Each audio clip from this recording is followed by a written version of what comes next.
सबसे पहले तो मैं आपका एक्सपीरियंस जानना चाहती हूँ। आप पहली बार अरुणाचल पे आए तो, और ये आप CRC यूथ विंग के द्वारा जो यहाँ पे ब्लेसिंग और पीसफुल ये फेस्टिवल को ऑर्गेनाइज किया, सबसे पहले तो उसके बारे में जानना है आपसे।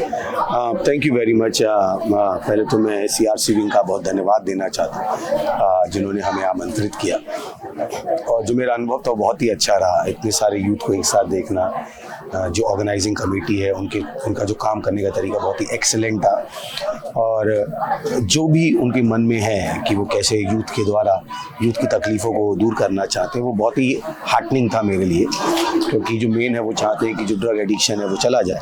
तो बहुत मेरा एक्सपीरियंस बहुत अच्छा रहा कि यूथ दूसरे यूथ की भलाई के बारे में सोच रहा है, वो उनको गलत आदतों से निकालना चाहते हैं, और उनके अंदर वो रियलाइजेशन है कि हम उनके लिए कुछ कर सकते हैं। वो सरकार पर भरोसा नहीं कर रहे हैं, वो समाज पर भरोसा नहीं कर रहे हैं। उन्हें समझ में आ रहा है कि हम पृथ्वी का नमक है, हम विश्व की ज्योति हैं, हम कुछ उनके लिए कर सकते हैं। तो मेरा एक्सपीरियंस बहुत ही फिनोमिनल रहा। Thank you. सर, जैसे कि आप ये सुसाइड प्रिवेंशन का मतलब फाउंडर है, तो मुझे आपसे जानना है कि ये सब्सटेंस अब्यूज़ और साथ ही सुसाइड थॉट्स को या बिहेवियर को मतलब किस तरह से लिंक करता है? जो सुसाइडल थॉट्स हैं और जो सब्सटेंस अब्यूज़ है बहुत लिंक्ड है।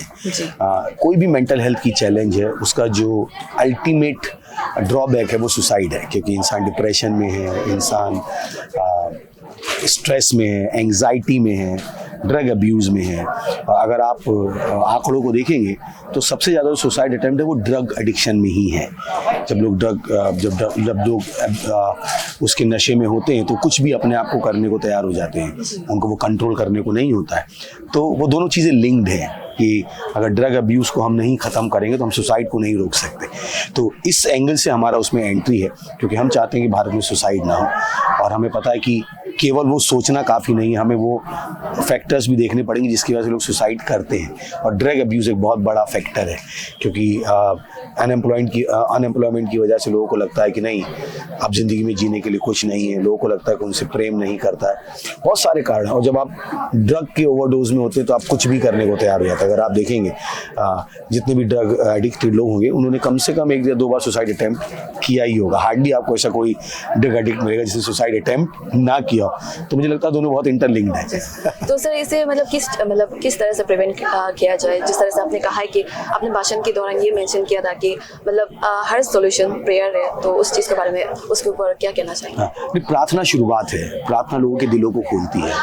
नहीं तो अगर हम प्रार्थना नहीं करेंगे तो लोगों के दिल बंद रहेंगे, लोग कभी भी उस समाधान को ग्रहण नहीं करेंगे। बहुत सारी चीज़ें जो दुनिया में होती हैं, माँ बाप ये जो अपने बच्चों को सिखाना चाहते हैं वो भी उनकी नहीं सुनते। तो हमें समझना है कि जीवन आत्मिक है, और जब तक हम आत्मा के स्तर में कंट्रोल नहीं लेंगे तब तक हम भौतिकता के स्तर को कंट्रोल नहीं कर सकते। तो मेरी बाबे से मैंने यही सीखा है कि सबसे पहले हमें प्रार्थना करनी, ताकि लोग उस समाधान को एक्सेप्ट कर पाए। नहीं तो लोगों को लगता ही नहीं है वो परेशानी में है। एक अंधे को रास्ता दिखाना बहुत मुश्किल है, पर एक अंधा जिसको पता ही नहीं है वो अंधा है, उसको रास्ता दिखाना बहुत मुश्किल है। तो प्रार्थना क्या करती है, आपके अंदर वो रियलाइजेशन लाती है मुझे सहायता की ज़रूरत है।